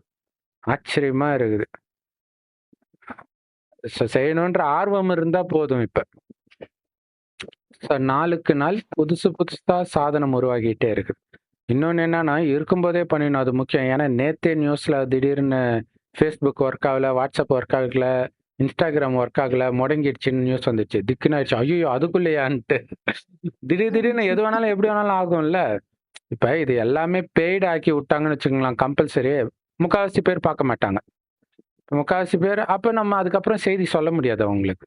அது வேற இருக்குது. ஸோ அதனால இருக்கும்போதே பயன்படுத்திக்கணும். நாளுக்கு நாள் இன்னும் புதுசு புதுசா சாதனம் உருவாகிட்டே தான் இருக்குது. இல்லையா? அந்த சொர்க்கம்லாம் இப்ப எவ்வளவு அழகா ஏஐல உருவாக்குறாங்க. அதை காரியத்துல தடையற்றவர்களாகி பயன்படுத்திக்கிட்டே இருங்க அப்படின்னு சொல்றார். தடையற்றவராகி அது ரொம்ப முக்கியம். இல்லையா? இதெல்லாம் பண்ணக்கூடாது. இதெல்லாம் ஸ்ரீமத் கிடையாதுன்ட்டு தடை போடுறவர்களாகி பயன்படுத்தக்கூடாது. அதுதான் நெறைய நடந்தும் இருக்குது. அப்படி இருக்கக்கூடாது. நீங்க சேவைக்கான மீட்டிங் எங்க போட்டாலும் பாப்தாதா அங்க இருப்பார். 3 பிராமணர்கள் சேர்ந்தாலே அங்க பாபா இருப்பாருன்ட்டார். ஞானத்தை பற்றி பேசினா. ஸோ அதனால குஷி அடையறார். ஸோ சாதனங்கள சேவையில பயன்படுத்துறதுக்கு இப்ப குழந்தைங்களுடைய புத்தியும் கூட ஆல் ரவுண்டா போயிட்டு இருக்கு. எல்லாத்தையும் கத்துக்கிறாங்க. கத்துக்கிட்டே கூட வராங்க. இல்லையா? ஏஐ டெக்னாலஜில இருக்கிறவங்க பாபா குழந்தையா வருவாங்கல்ல. அதனால ஆ நீங்க என்ன திட்டம் உருவாக்குறீங்களோ, அத பாப்தாதா கேட்கிறாரு, சுத்தி வந்தும் பார்க்கிறாரு. அது ஆச்சரியமா இருக்கும். நம்ம என்ன பிளான் பண்றோமோ, அதற்கேத்த மாரியே டெக்னாலஜி உருவாகும். ரொம்ப ஆச்சரியமா இருக்கும். என்னடா எனக்காகவே உருவாக்குனியா பாபான்ற மாதிரி இருக்கும். அதனால நீங்க எங்க வேணாலும் கூட்டம் கூட்டுங்க. டெல்லியிலயோ, பாரதத்திலயோ அல்லது வெளிநாட்டிலயோ. எல்லாத்தையும் பாப்தாதா கேட்டுட்டு தான் இருக்கிறார். ஏன்னா பாப்தாதா கிட்ட அங்கிருந்தே கூட பார்க்கக்கூடிய சாதனம் இருக்குது. அதனால வெளிநாட்டுல இருந்து அல்லது ஒவ்வொரு நாட்டுல இருந்தும் வந்திருக்கிற ஒவ்வொருத்தருக்கும் பாப்தாதா ரொம்ப அன்பு கொடுக்கிறார் இல்லையா? அவருக்கு அவ்வளோ பிடிக்குது சேவை செய்யக்கூடிய குழந்தைங்கள. ஆனா கொஞ்சம் இன்னும் வேகம் பத்தல. இந்த ஸ்பீடு பத்தாது. வேகமா பண்ணுங்க சேவைன்ற. அதுதான் இல்லையா? அதுல தான் கவனம் கொடுக்கணும். ஸ்லோவா பண்ணிட்டு இருக்க கூடாது. திட்டத்தின் நடைமுறையில புது புது விஷயங்களை கொண்டு வந்துகிட்டே இருங்க. உண்மைதான் இது. அதாவது நல்ல டேலண்ட், அதாவது ஒரு மனுஷன் தனியா இருந்தே சேவை பண்ற அளவுக்கு இன்னைக்கு டெக்னாலஜி வந்துடுச்சு. ஆனா அந்த ஒரு மனுஷனுக்கு சோம்பேறியா இருந்தா, அவனுக்கு செய்யணும்னு ஆர்வம் இருக்கு, எல்லாம் இருக்கு, சோம்பேறியா இருக்கிறான், அல்லது ஏதோ ஒரு நோய் வந்து தூக்க மாத்திரை போட்டுட்டு இருக்கிறான்னா எந்த சேவையுமே பண்ண முடியாது இல்லையா? எவ்வளவு பெரிய விஷயம் இது. அப்ப கொஞ்சம் வேகம் எடுத்துட்டு வாங்க சேவையில. திட்டத்தை நடைமுறைப்படுத்துறதுல புது புது விஷயங்களை கொண்டு வந்துகிட்டே இருங்கன்ற. வெரைட்டி. ஆக்சுவலா நாங்க பிரிட்டிஷ் லைப்ரரியில சென்னையில படிக்கும் பொழுது, பிரிட்டிஷ் லைப்ரரின்னு அங்க இருக்கும். ஒவ்வொரு வாரமும் பாத்தீங்கன்னா லைப்ரரியே வேற மாதிரி இருக்கும். அந்த ரேக்க மாத்துவாங்க, எதையாவது மாத்தி மாத்தி எல்லாமே வேற புதுசு புதுசா இருக்கும். அது வந்து அந்த ஒரு போர் அடிக்க கூடாதாம். அப்ப ஒரு லைப்ரரிக்கே அப்படி வைக்கிறாங்க. இப்ப நம்ம ஞானத்தை எப்படியெல்லாம் கொடுக்கணும் இல்லையா? அப்ப இப்ப இப்ப ஒரு கண்காட்சியே போடுறாங்க, மியூசியமே இருக்குதுன்னா, ஒரு ஒரு வாரமும் வித்தியாசமா பண்ணாங்கன்னா, வந்தவங்களே புதுசு புதுசா பார்க்க வருவாங்கல்ல. போன வாரம் இது பார்த்தோம், இந்த வாரம் என்ன இருக்குது? அழைச்சிட்டு வருவாங்க நெறைய பேர. ஸோ புது புது விஷயங்கள நடைமுறைப்படுத்திக்கிட்டே இருங்க. பாருங்க, உங்களுடைய இந்த யஜ்யம் ஆரம்பமாகுறதுக்கு கொஞ்சம் வருஷத்துக்கு முன்னாடி தான் இந்த அனைத்து கண்டுபிடிப்பும் ஆரம்பமாச்சு. ஏன்னா உங்களுடைய சேவைக்கு இந்த சயின்ஸ் உதவியா இருக்குது. ஸோ அதுல இருந்து நல்ல லாபத்தை எடுத்துக்கோங்க, பயன்படுத்திக்கோங்க சயின்ஸ. ஏன்னா அந்த சயின்ஸ் உங்களுக்காக தான் உருவாக்கப்பட்டிருக்கு. இது தெரியாம சயின்ஸை வச்சு நாஸ்திகம் பேசிட்டு இருக்கிறாங்க. அந்த சயின்ஸே நமக்காக தான் உருவாகி இருக்குதுன்னு தெரியாம. ஸோ நாளுக்கு நாள் பாருங்க எவ்வளவு புது புது விஷயங்கள் உருவாகிட்டு இருக்குது. இந்த நாடகம் உங்களுக்கு உதவி செஞ்சிட்டு இருக்குது. சாதனம் உங்களுக்கு உதவி செஞ்சிட்டு இருக்குது. நாடகமும் உதவி செய்யுது, அறிவியல் சாதனங்களும் உதவி செஞ்சிட்டு இருக்குது. நல்லது. அடுத்தது படிங்க சிஸ்டர். அனைவரும் சதா குஷியாக இருக்கிறீர்கள் தானே? சதா குஷியாக இருக்கிறீர்களா? யார் சதா குஷியாக இருக்கிறீர்களோ அவர்கள் கை உயர்த்துங்கள். சதா குஷி. ஏதாவது விஷயம் நடந்து விட்டாலும் குஷி. பிரச்சனைகள் வருகின்றன அல்லவா?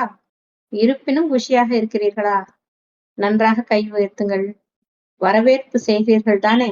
பயப்படுவது கிடையாது. வரவேற்பு செய்கிறீர்கள். அனுபவிகளாக ஆக்குகிறது. இந்த தடைகள் அனுபவ அத்தாரிட்டியை அதிகப்படுத்துகிறது. மாயை வந்துவிட்டது என்று கூறாதீர்கள். இது பேப்பர் ஆகும். மாயை என்று கூறி மாயாவை முன்னேற்றுகிறீர்கள். மாயை நீங்கள் அறிந்து கொண்டீர்கள். எவ்வளவு ஆண்டுகளாக அறிந்திருக்கிறீர்கள்? மாயை என்றால் என்ன? ஆகையால் மாயாவை பார்த்து பயப்படாதீர்கள். பேப்பர் என்று புரிந்து கொண்டு குஷியாக அனுபவ வகுப்பில் முன்னேறுங்கள். இந்த வகுப்பில் முன்னேற வேண்டும். என்ன செய்வது? எப்படி செய்வது? ஏன்? எதற்கு? என்று குழப்பமடையக்கூடாது. இவ்வாறு யோசிப்பது பிராமணர்களின் வேலை கிடையாது. திரிகாலதர்சியாக இருக்கிறீர்கள். ஏன்? எதற்கு? எப்படி? என்பது வரவே முடியாது. பேப்பர் வந்தது. அனுபவ வகுப்பில் முன்னேறுவீர்கள். குஷியாக இருக்கிறீர்கள். இப்பொழுது அனுபவிகளாக ஆகிவிட்டீர்கள் மற்றும் ஆகிக்கொண்டே இருப்பீர்கள். நல்லது. ஸோ மீனா பாபா வந்து எது நடந்தாலும் குஷி இழக்கக்கூடாது. பிரச்சனை வரத்தான் செய்யும். ஏன்னா அதான் சோதனை இல்லையா? குஷியான நேரத்துல எல்லாரும் தான் குஷியா இருப்பாங்க. துக்கம் வரும் பொழுது குஷியா இருந்து காட்டணும்.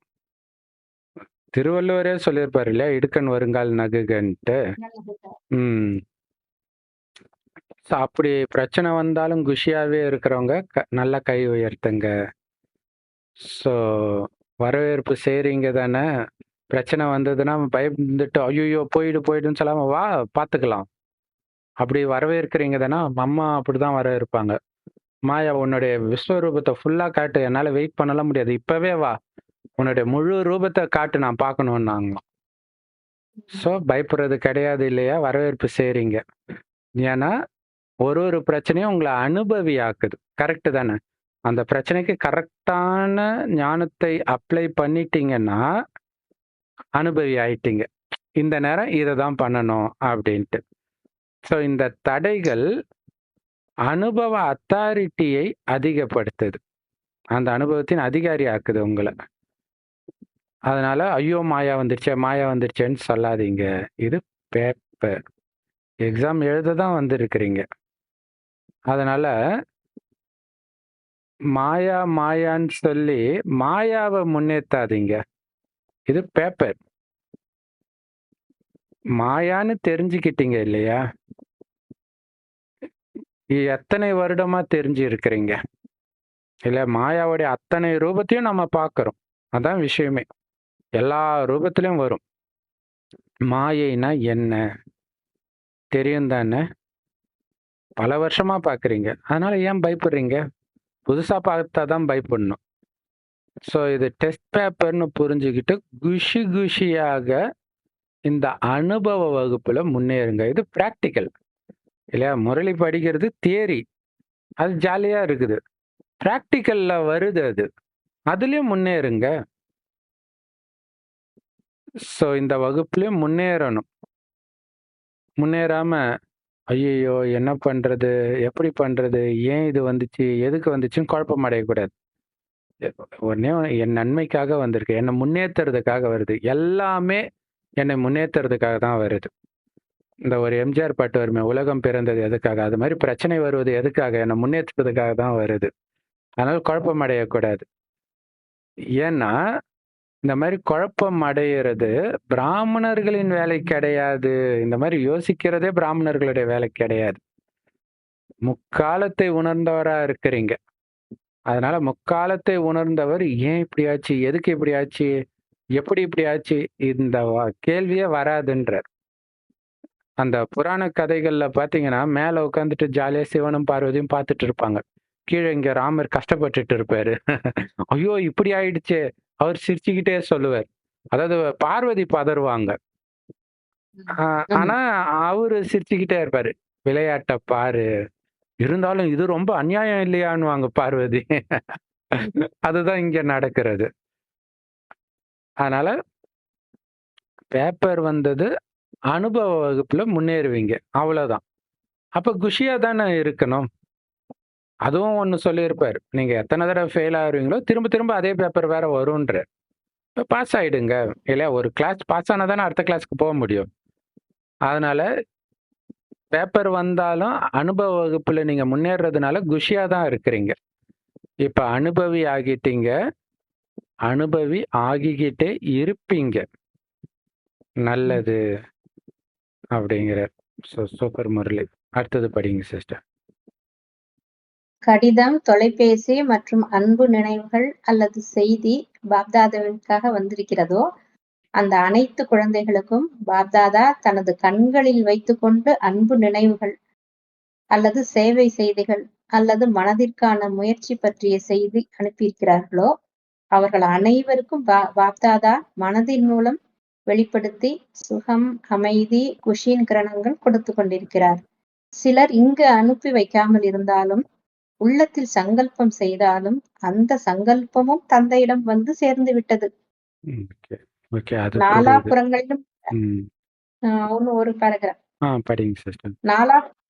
நாலாபுறங்களிலும் உள்ள தைரியமான குழந்தைகளாகி தந்தையின் உதவி அடையக்கூடிய இனிமையிலும் இனிமையான குழந்தைகளுக்கு பாப்தாதாவின் அன்பு நினைவுகள் கொடுத்து கொண்டிருக்கிறார். மேலும் இந்த ஆண்டு தனக்காக அல்லது சேவை நிலையத்திற்காக அல்லது உலக ஆத்மாக்களுக்காக ஏதாவது அப்படிப்பட்ட திட்டம் உருவாக்க வேண்டும். சேவையின் பலம் மற்றும் பலன் அனைத்து ஆத்மாக்களுக்கும் கிடைக்க வேண்டும். நாலாபுறங்களிலும் உள்ள குழந்தைகளுக்கு பாப்தாதாவின் உள்ளபூர்வமான அன்பு மற்றும் அன்பு நினைவுகள் ஏற்றுக்கொள்ளுங்கள். ஓம் சாந்தி.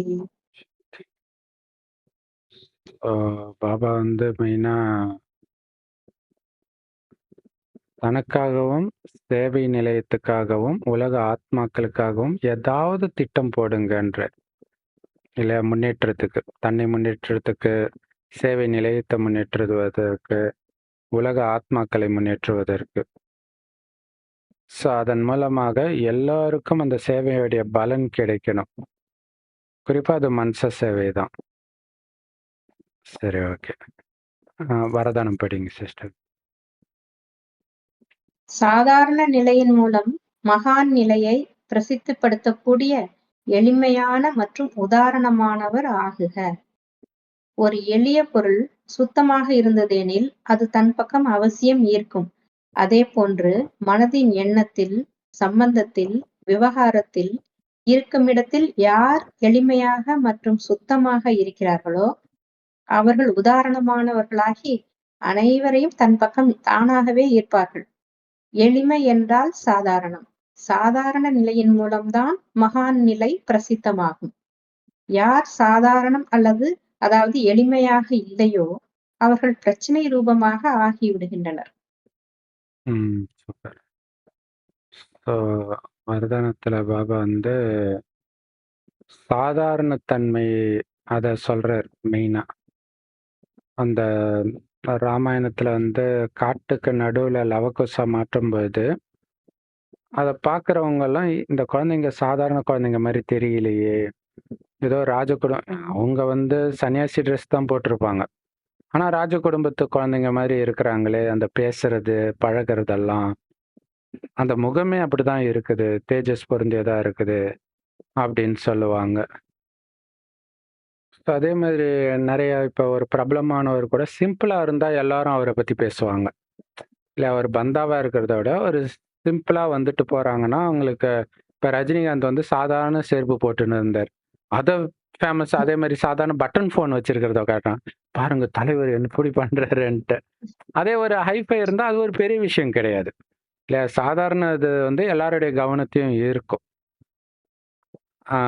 அதனால சாதாரண நிலையின் மூலம் மகான் தன்மையை பிரசித்தப்படுத்தக்கூடிய எளிமையான மற்றும் மற்றவர்களுக்கு முன்னுதாரணமானவர் ஆகுங்கன்றார். ஒரு எளிமையான பொருள் சுத்தமாகவும் இருந்துச்சுன்னா அது கண்டிப்பா மற்றவர்களை தன் பக்கம் ஈர்க்கும். அதே மாதிரி யாரு வந்து மனதுல வரக்கூடிய எண்ணத்தின் மூலமாகவும் சம்பந்தத்தின் மூலமாகவும் மற்ற விஷயங்களின் மூலமாகவும் இருக்கிற இடத்துல எளிமையாகவும் அதே நேரத்துல சுத்தமாகவும் இருக்கிறாங்களோ இல்லையா, அவங்களுடைய எண்ணங்களே சுத்தமாக அதாவது எளிமையாகவும் இருக்கிறாங்க, அதே நேரத்துல எண்ணங்கள் சுத்தமா இருக்குது, யாரை பற்றியும் வம்பு பேசாம பின்னாடி பேசாம அந்த மாதிரி ஒரு சுபமான எண்ணம் மட்டுமே இருக்குது அப்படின்னா அவங்க எல்லோருக்கும் முன்னுதாரணமா ஆயிடுவாங்க. அனைவரையும் தன் பக்கம் தானாகவே ஈர்ப்பாங்க. இது ரொம்ப ரொம்ப முக்கியமான விஷயம். இது எளிமைனா சாதாரணம். சாதாரண நிலையின் மூலம்தான் மகான் நிலை பிரசித்தமாகும். இல்லையா, அந்த அதாவது உங்களை சாதாரணமானவன் நினைக்காதீங்கன்னு சொல்றது குணத்துல சாதாரணமா இருக்கக்கூடாது, தெய்வீகமா இருக்கணும். மற்றபடி தோற்றத்துல இதுலெல்லாம் வந்து சாதாரணமா தான் நம்ம இருக்கிறோம். ஆனா நிலை வந்து மகான் நிலை ஃபேமஸ் ஆகுன்றார் சாதாரணமா இருக்கும்போது. யார் சாதாரணமாக எளிமையாக இல்லையோ அவங்க வந்து பிரச்சனை ரூபமாக ஆகிறாங்க. அப்படியே பந்தா விட்டுக்கிட்டு எனக்கு எல்லாம் தெரியும், நான் எவ்வளோ பெரிய ஞானி தெரியுமா அப்படின்னா அவங்கள பார்த்தாலே மற்றவங்க ஓடிடுவாங்க, ஐயோ இவன் வந்துட்டானேன்ட்டு. ஸோ அமைதியாக இருக்கிறவங்கள தான் எல்லோருக்குமே பிடிக்கும், அந்த எளிமையாக இருக்கிறது. அவங்க ஞானம்ன்றது அவங்க நடத்தையில் தெரியணும். சும்மா வார்த்தையில் இது ஸ்ரீமத் கிடையாது அது ஸ்ரீமத் கிடையாது அப்படி சொல்லிட்டு இருப்பாங்க, அப்படி இருக்கக்கூடாது. ஸோ அப்படித்தான், அதாவது அந்த ஸ்ரீமத் என்னன்றது அவங்க நடந்துக்கிறத வச்சே நம்ம புரிஞ்சுக்கணும். அப்படி இருக்கிறவங்க வந்து தானாகவே பிறரை தன் பக்கம் ஈர்ப்பாங்க, முன்னுதாரணமாக மற்றவர்களுக்கு ரோல் மாடலாக மாறிடுவாங்க. ஸ்லோகன் படிங்க சிஸ்டர். என்னுடைய பாபா என்று மனதார கூறினால் மாயை மயக்கத்தில் மூடியிருந்த கண் திறக்கப்பட்டுவிடும். சூப்பர். அதாவது மாயின் மயக்கத்துல நம்மளுடைய ஞான கண் மூடிடுது. என்னோட பாபா அப்படின்னாலே அந்த 3வது கண் திறந்துக்கோன்றார். அதான் சார், என்னோட பாபான்னு மனதார சொன்னா மாயா ஓடிடும்ன்றார், அந்த உதவி கிடைக்கும்ன்றார். ஆனா அது மனதார சொல்லணும், வாயால சொல்றது கிடையாது, மனதார சொல்றது. ஏன்னா இங்க என்னோட பாபான்னு சொல்றது அந்த விகார மயக்கத்துல இருந்து தெளியறதுக்காக, மற்ற விஷயத்துக்காக கிடையாது இல்லையா? இந்த 5 விகாரங்கள்ல இருந்தும் விடுபடணும். இப்ப என்னோட பாபா அப்படின்னு மனதார சொல்லுங்க, 3வது கண் திறந்துடும் அப்படிங்கிறார். மாயாதம் மூட வச்சிருது. ஓகே, அவ்யக்த விஷாரா சிஸ்டம். எப்பொழுதும் மகிழ்ச்சியாக இருக்க வேண்டுமென்றால் தங்களது சுபாவத்தை சரளமானதாகி ஆக்கிக் கொள்ளுங்கள். சகிப்புத்தன்மை உடையவர் ஆகுங்கள். அவ்வப்பொழுது சப்தங்களை கடந்து செல்ல வேண்டும். எந்த அளவிற்கு இந்த பயிற்சி சரளமாக மற்றும் சகஜமாக ஆகிவிடுகிறதோ அந்த அளவிற்கு சம்பூர்ண நிலை நெருக்கத்தில் தென்படும். சம்பூர்ண நிலையின் அடையாளம் அவர்களது முயற்சி சரளமாக இருக்கும். நினைவு யாத்திரை, சேவை இரண்டும் சகஜ முயற்சியில் வந்து விடுகின்றன. எப்போது இரண்டிலும் சரளம், சகஜம் அனுபவம் ஏற்படுமோ அப்போது புரிந்து கொள்ளுங்கள், சம்பூர்ண நிலை பிராப்தியாக அடையப் போகிறோம். ஸோ இந்த டாபிக்கே பயங்கரமானது. மகிழ்ச்சியா இருக்கணும்னா சரளமா ஆக்கிக்கணும், சகிப்புத்தன்மை இருக்கணும். சகிப்புத்தன்மை இல்லைன்னா மகிழ்ச்சி இருக்காது. எதுக்கு எடுத்தாலும் பிரச்சனை வர மாதிரி தான் சூழ்நிலை வரும். எதா இருந்தாலும் சகிச்சுட்டு பார்த்துக்கலாம் அப்படின்னு இருக்கணும். சுபாவம் சரளமா இருக்கணும். அப்படின்னாலே கடந்த காலத்தை சிந்திக்க கூடாது, டக்குன்னு முற்றுப்புள்ளி வச்சிடணும். ஸோ அதுக்கு பாபா சொல்றாரு, அப்பப்ப சத்தங்கள்ல வர்றதும் அப்பப்ப சத்தத்தை கடந்த நிலைக்கும் போகணும். அப்படியே முற்றுப்புள்ளி வச்சுட்டு அப்படியே பரந்தாமத்துக்கு ஓடி போயிடணும் அமைதியா, எல்லாத்தையும் மறந்து இறந்து. இல்லை, அங்க போறதுனாலே இறந்து போறது தான். அப்பதான் இறக்கும்போது தான் அமைதியா போக முடியும். அததான் சொல்றாரு, எந்த அளவுக்கு இந்த பயிற்சி உங்களுக்கு சரளமா வருதோ, சகஜமா வருதோ, அந்த அளவுக்கு சம்பூர்ண நிலை நெருக்கத்துல வந்துடும் இல்லையா? அந்த சம்பூர்ண நிலைன்றது பெர்ஃபெக்ட் ஸ்டேஜ், எதுக்கும் டென்ஷன் ஆகாத ஸ்டேஜ், தெய்வீக குணம் கொஞ்சம் கூட குறையாத ஸ்டேஜ். அது நெருக்கத்துல வர்றது தெரியும்ன்றார். இந்த சத்தத்தை கடந்து போற பயிற்சி அடிக்கடி பண்றதன் மூலமாக.